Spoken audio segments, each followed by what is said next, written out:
आप सभी तत्व रूपी दिव्य आत्माओं को प्रशांत बैस का सादर प्रणाम। आइए आज हम बात करते हैं मानव शरीर के विषय में कि यह शरीर किस तरह से बीमार होता है, बीमारियां कैसे होती है, बीमारियों से कैसे बचा जा सकता है। यह संपूर्ण जानकारी आपको हम देने वाले हैं, तो आप अंत तक बने रहिएगा और अच्छा लगे तो इसे शेयर अवश्य करिएगा। हम नियमित, नियमता और निरंतर उषा क्रिया के माध्यम से जन जन को स्वस्थ, शतायु और आनंदित बनाने में लगे हुए हैं। तो यह समझिए, यह मानव शरीर, हमारे अंग तंत्र जो है वह 120 साल तक स्वस्थ रह सकते हैं बिना किसी भी रोग के, पर हम हैं कि बार बार उस पर हथौड़ा चला रहे हैं। हम इतना अत्याचार करते हैं उस पर, हम पूरी तरह से अपने आप को बीमार करने में लगे हुए होते हैं। यह शरीर नियमित रूप से अपनी सर्विसिंग मांगता है। आपकी हड्डियों में 360 से ऊपर जोड़ है, आपके 72,000 प्लस नाड़ी तंत्र की संधियां हैं। अब इन सब को कहीं ना कहीं सर्विसिंग की आवश्यकता होगी कि नहीं? तो क्या आप इसका नियमित, नियमता और निरंतर सर्विसिंग करते हैं? आपके रोम छिद्र हैं, यह रोम छिद्र क्या काम करते हैं, कैसे करते हैं, क्यों करते हैं और किस तरह से हम अपने रोम छिद्रों को बंद करते हैं, इन सब विषयों पर हम विस्तार से चर्चा करेंगे। और हम यह भी आपको बताएंगे कि किस तरह से आप बिना किसी भी औषधि के स्वस्थ रह सकते हैं, वह भी 120 साल तक। कहीं भी आपको किसी भी तरह का प्रॉब्लम होगा ही नहीं। आपका इम्यूनिटी सिस्टम इतना स्ट्रांग है जो आपको सभी बीमारियों से बचा देता है। वहीं सर्दी, खांसी, बुखार, लूज मोशन, छींक, पाद और डकार, यह सब आपके मित्र हैं। तो वह क्यों मित्र है, कैसे है, क्या है, इन सब विषयों पर विस्तार से चर्चा करेंगे। अगर आपको लगता है कि आपको भी स्वस्थ, शतायु, आनंदित जीवन चाहिए, बिना किसी दवा के 100 साल तक जीना हो, 120 साल तक जीना हो, वह भी आनंदित जीना हो, तो अंत तक बने रहिएगा। तो आइए हम चर्चा करते हैं। हमारा जो शरीर है यह ऑटोमेशन सिस्टम में है। मात्र 90 दिन लगता है इसको अपने आप को रिन्यूएट करने में, रीजनरेट करने में। कुछ रिसर्च में यह पता चला है कि आपका लीवर जो है वह रिजनरेट होता है, लेकिन ऐसा बिल्कुल नहीं है। आपका लीवर, किडनी, लंग्स सब कुछ रिजनरेट होता है, सब में रिपेयर का वर्क चलते रहता है। आपके अंदर सूक्ष्म बैक्टीरिया जो पाए जाते हैं वह इसी कार्य में लगे होते हैं। वह आपके सोल्जर्स हैं, सिपाही हैं। जो सिपाही आपके अंदर किसी भी प्रकार का प्रॉब्लम होता है उस प्रॉब्लम को दूर करने का काम करते रहता है, पर उसको उसका समय मिलना चाहिए। लंघनम परम औषधि, जिस दिन आपका पेट खाली होता है उनका काम जो होता है कम हो जाता है, और पूरी तरह से पेट खाली हो गया, इधर कुछ कार्य नहीं हुआ, तो वह कार्य अन्य जगहों पर जाके कर पाते हैं। इसी तरह से आप जब सोते हैं तो नींद में भी यह कार्य होता है। जब भी आप सोकर उठते हैं तो आप अपने आप को तरोताजा पाते हैं। क्यों तरोताजा पाते हैं? क्योंकि जब नींद में होते हैं आप, तो आपके अंदर तत्व रूपी जो बैक्टीरियाज हैं, जो सूक्ष्म जीवाणु हैं, वह मरम्मत का काम करते हैं, जो आपके WBC व्हाइट ब्लड सेल्स में पाए जाते हैं। यही WBC आपकी रोग प्रतिरोधक क्षमता, इम्यून सिस्टम को स्ट्रॉन्ग करता है, या कहें कि यही आपकी इम्यूनिटी पावर है। जैसे आपने यहां पर टच किया, यहां करोड़ों की संख्या में बैक्टीरिया आते हैं। जहां कोई कांटा चुभा, करोड़ों की संख्या में बैक्टीरिया उसको ठीक करने में लग जाते हैं। मान लीजिए आपने कांटा नहीं निकाला, तो धीरे धीरे क्या होगा, वहां पर आपका पकना शुरू होगा और वह पक जाएगा, फोड़ा के रूप में होगा, और वहां से वह कांटा बाहर हो जाएगा। इस तरह से शरीर में कुछ भी चीज एक्स्ट्रा जो है उसको वह रहने नहीं देता है। वह बाहर कर देता है और बाहर करके आपको स्वस्थ करता है। इसी तरह से आपके अंदर किसी प्रकार की गंदगी आ जाती है, तो जैसी गंदगी आ गई, कहीं पे कुछ बैक्टीरिया हो गया, कुछ बीमारियां हो गई, तो उसको लूज मोशन के माध्यम से बाहर कर देता है। कहीं इंटरनल ऊपर के हिस्से में कुछ प्रॉब्लम्स आ रहा है, उसको सर्दी के माध्यम से बाहर कर देता है। कभी धूल धुआं इस तरह की कोई चीजें आती हैं तो छींक के माध्यम से बाहर होता है। कभी आपके अंदर कुछ ज्यादा गैस बन रहा है तो आपका पाद के माध्यम से वह बाहर हो जाता है। कभी आपका ऊपर के हिस्से में कुछ प्रॉब्लम आ रहा है, वह डकार के माध्यम से बाहर होता है। इसी तरह से आपके अंदर ही कंप्लीट सिस्टम बना हुआ है, एंटीवायरस, एंटी इम्यून सिस्टम सब कुछ बनाया गया है। जो आपका इम्यूनिटी पावर है वह स्ट्रांग बना हुआ रहता है, तब आप स्वस्थ रहते हैं। इसी इम्यूनिटी पावर को हम अपनी जीवन शैली के बदलाव के कारण आज हम अपनी जीवन शैली को पूर्णतः गड़बड़ कर डाले हैं। हर चीज का एक समय होता है, आपके उठने का समय, क्योंकि लंग्स का समय 3 से 5 है। सुबह उठने का वास्तविक समय जो है वह 3 बजे है। 3 से 5 लंग्स का समय होता है। 5 से 7 आपका बड़ी आंत का समय होता है। 7 से 9 आपका स्टमक का समय होता है। तो इसी तरह से सुबह उठने का समय, लंग्स के लिए जो कार्य करने का समय है, आपका प्राणायाम का जो समय है, स्वाध्याय का समय है, वह 3 से 5 है। ऐसा नहीं है कि आप कभी भी करें तो लाभ नहीं होगा, बट क्या होता है कि उस समय से जितना नजदीक 3 से 5 का समय है, तो आपने 6 बजे भी किया तो वह 3 से 5 मतलब 1 घंटे का ही समय हुआ है, तो वह उस लेवल पे लाभ मिलता है उसको। अगर आपने उसे 6 बजे किया, 1 घंटे ही, 5 बजे के बाद 1 घंटे का गैप हुआ है, तो 6 बजे मतलब लाभ जो है वह अच्छा है, बट 5 बजे करते हैं तो उससे बेटर है, यह समझ लीजिए। इसी तरह से आप 5 से 7 के बीच में पेट को खाली कर देना है, पूरी तरह से पेट की सफाई होगी। अगर 7 बजे के बाद रहता है तो वह उतना ही नुकसानप्रद होता है। अगर 7 से 8 बजे होता है तो कुछ कम, 10 बजे होता है तो और ज्यादा, 11 बजे होता है तो और ज्यादा, 12 बजे होता है तो और ज्यादा। जितने टाइम तक आपके अंदर मल भरा हुआ है यह आपके लिए नुकसानप्रद है। इसी तरह से आपका स्टमक, जठर का जो समय है, जठर का समय है वह है 7 से 9 का। 7 बजे आप नाश्ता कर सकते हैं, 8 बजे कर सकते हैं, 9 बजे कर सकते हैं। 7 से 9 के बीच में आप कंप्लीट भोजन ले सकते हैं। यह समय जो है यह जठर अग्नि का समय होता है। अगर इस समय आप अच्छे से डाइट लेते हैं तो यह अच्छे से डाइजेस्ट होगा। अब 7 से 9 में नहीं हो सकता है, 10 में करते हैं तो अच्छा लाभ मिलेगा, 11 में करते हैं उससे कम लाभ, 12 में करते हैं उससे कम लाभ, 1 में करते हैं उससे कम लाभ। जितना आप उससे देर करते जाते हैं आपको उसका लाभ का प्रतिशत कम होने लगता है।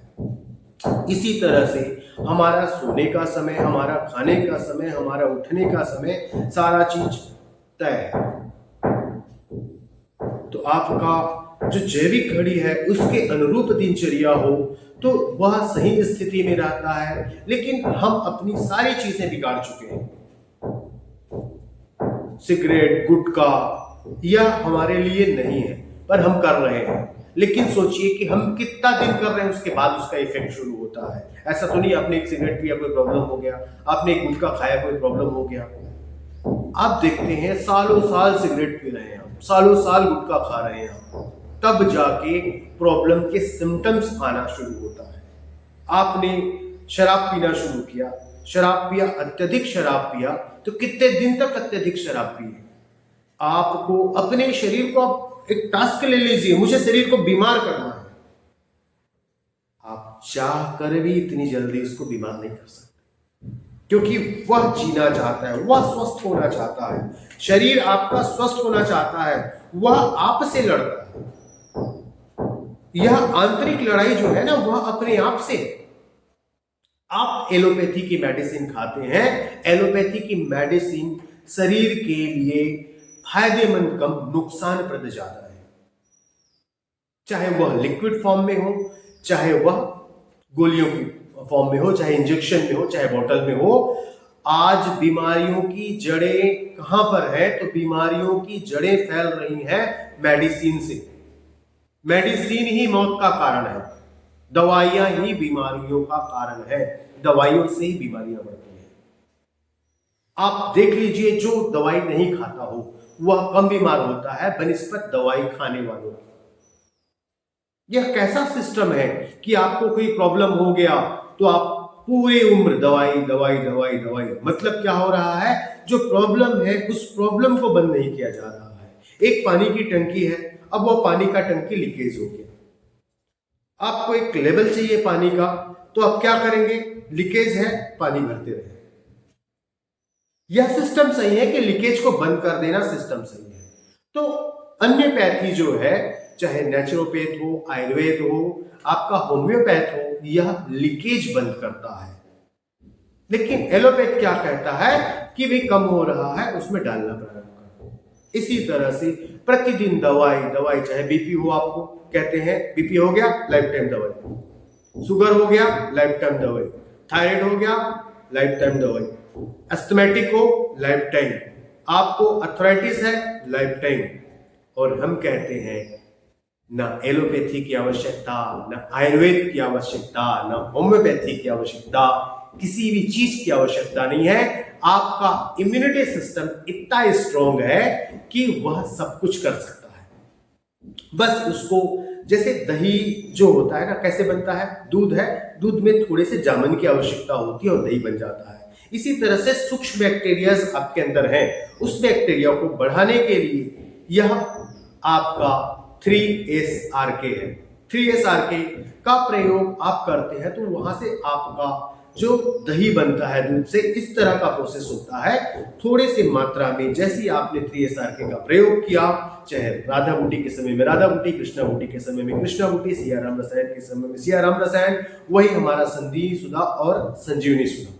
संजीवनी सुधा आपके पूरे शरीर में लगाने से रोम रोम पर काम करता है, तो संधि सुधा आपके नाभि के माध्यम से 360 प्लस हड्डियों के जोड़ों को और आपके 72,000 प्लस नाड़ी तंतु को मजबूत करता है। राधा बूटी आपको एकादशी से पूर्णिमा तक पोषित करता है, तो वही कृष्णा बूटी एकादशी से अमावस्या तक आपकी रक्षा करता है। सियाराम रसायन जो है वह मौसम के होने वाले परिवर्तन, 6 ऋतु परिवर्तन होते हैं, इन 6 ऋतुओं के परिवर्तन से होने वाले प्रभावों से बचाता है। वहीं अलग अलग ऋतु के हिसाब से अलग अलग चीजें उसमें रहती हैं। आपका राधा बूटी भी चेंज होता है अलग ऋतु के हिसाब से, कृष्णा बूटी भी चेंज होता है, राधा बूटी भी चेंज होता है, आपका संधि सुधा भी चेंज होता है, संजीवनी सुधा भी चेंज होता है। उसके अंदर पाए जाने वाले जो तत्व हैं, जो जड़ी बूटियां हैं, वह बदलते रहता है, एक जैसा नहीं रहेगा, वह चेंज होता रहेगा, जो आपके इम्यूनिटी पावर को बूस्ट करेगा, आपकी रोग प्रतिरोधक क्षमता को बढ़ाएगा। आपकी रोग प्रतिरोधक क्षमता बढ़ते जाएगी और आप तंदुरुस्त होते जाएंगे। तो अब आपको तय करना है कि आपको बीमार होना है या आपको स्वस्थ होना है। अगर स्वस्थ होना है तो अपने जैविक जीवन शैली को समझें, जैविक घड़ी को समझें, और जैविक घड़ी के अनुरूप आपकी दिनचर्या हो तो आप स्वस्थ होंगे, आप शतायु होंगे, आप आनंदित होंगे। अगर आपको बीमार होना ही है, आपने ठान लिया है कि मुझे अपने शरीर को बीमार करना ही है, तब भी आप कोशिश करते करते समय लगेगा आपको बीमार करने में, उसे धीरे धीरे करके बीमार कर पाएंगे और आप अपने शरीर को बीमार करते हुए आप लंबी बीमारी से ग्रसित होंगे। आप चाहेंगे तभी, आप चाहेंगे तभी आप असमय मृत्यु की गोद में समाएंगे। असमय आपका काल आएगा जब आप उसे बुलाएंगे, और आप ऐसा करते हैं। वर्कआउट नहीं कर रहे हैं, ऊपर से आपका खान पान कंप्लीटली गड़बड़ है, सूर्यास्त के बाद भोजन ही नहीं करना चाहिए। ऐसे कितने लोग हैं जो सूर्यास्त के बाद भोजन करते हैं? सोचिए आप। सप्ताह में एक दिन उपवास होना चाहिए। कैसे? कितने लोग हैं जो सप्ताह में एक बार उपवास करते हैं? अरे 15 दिन में कम से कम एकादशी कर लीजिए। हर 15 दिन में आप एकादशी उपवास करिए। आप कृष्ण पक्ष को समझिए, शुक्ल पक्ष को समझिए, ऋतु परिवर्तन को समझिए। अभी कौन सी ऋतु चल रही है बताइए, किसको किसको पता है? अभी हेमंत ऋतु चल रही है। हेमंत ऋतु के बाद आएगा वसंत ऋतु, वसंत ऋतु के बाद में आएगा ग्रीष्म ऋतु, ग्रीष्म ऋतु के बाद में आएगा वर्षा ऋतु। तो इस तरह से यह जो ऋतु परिवर्तन है, उस ऋतु परिवर्तन को समझिए, जैविक घड़ी को समझिए कि सुबह जैसे लंच का समय हुआ, इसके बाद आपका बड़ी आंत का समय हुआ, फिर आपका जठर का समय हुआ। इस तरह से समय कैसे कैसे होता है, किसका क्या समय है, यह हम अगली वीडियो पे चर्चा करने वाले हैं कि हमारे मुख्य 12 ऑर्गन जो होते हैं उनका समय क्या है, उनका रंग क्या है, उनका स्वभाव क्या है, इस पर भी हम बातें करेंगे। लेकिन आप इतना समझ लें, आप अपने आप को बीमार करने की पूरी कोशिश करते हैं, पूरी कोशिश, और बहुत मुश्किल से आप सफल होते हैं। स्वस्थ रहने की थोड़ी सी भी कोशिश करेंगे तो आप स्वस्थ होंगे। आपके पास 24 घंटे हैं, 24 घंटे में मात्र और मात्र 1 घंटा अगर अपने आप को दे दें तो आपको स्वस्थ, शतायु और आनंदित होने से कोई भी नहीं रोक सकता। अगर यह वीडियो आपको अच्छा लगा हो तो आशा करते हैं अधिक से अधिक लोगों तक शेयर करेंगे। हमारी विश्व क्रांति, स्वास्थ्य क्रांति, स्वस्थ शतायु आनंदित जीवन अभियान के साथ कदम से कदम मिलाकर चलेंगे और आपके आने से यह अभियान महाअभियान का रूप लेगा। और आपसे शुभारंभ करते हुए आप स्वयं से शुरुआत करिए और पूरे संसार तक फैलाना है। आपके द्वारा यह शुरू किया गया महाअभियान पूरे विश्व तक फैलेगा। संपूर्ण विश्व को विश्व क्रांति, स्वास्थ्य क्रांति, स्वस्थ शतायु आनंदित जीवन की यह यात्रा करानी है। तो आशा करते हैं आप साथ में बनेंगे, आप और हम मिलकर इसे अन्य तक भी पहुंचाएंगे। हर व्यक्ति यह संकल्प ले कि मैं स्वयं करूंगा और 10 लोगों तक शेयर करूंगा। 10 के मोबाइल को लेके उसके मोबाइल पे Tatvam divine soul TDS channel subscribe करवाऊंगा, बेल आइकन दबाऊंगा और मैं स्वयं उषा क्रिया करूंगा, औरों को भी उषा क्रिया के लिए प्रेरित करते रहूंगा। मुझे स्वस्थ रहना है, वह भी बिना किसी भी दवाई के। यह संकल्प लेते हुए हम आगे चलते हैं। आप सभी को पुनः प्रणाम।